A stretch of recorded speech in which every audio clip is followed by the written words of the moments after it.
Hello. In this chess situation, there's one move that will draw the game for white. Any other moves, black will win the game. So pause the video if you want to take a look, and then we'll have a look at the solution. Chasing the pawn obviously isn't a winning move for white, because you won't be able to catch it. You're always one square behind.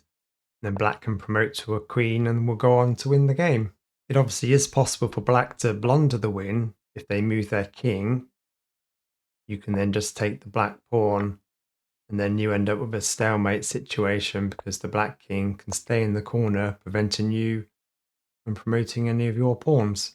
If you move the king to g6, we know that black needs to push the pawn to avoid a stalemate.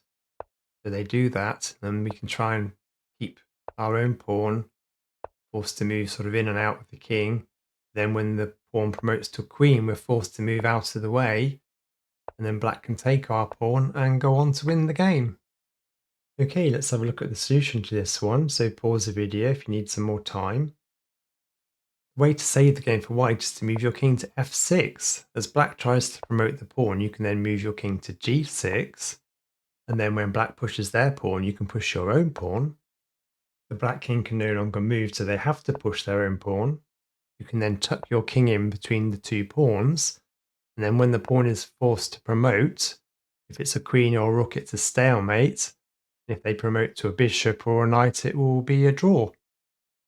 Okay, that's the end of this video. Please like and subscribe, and I'll see you again soon.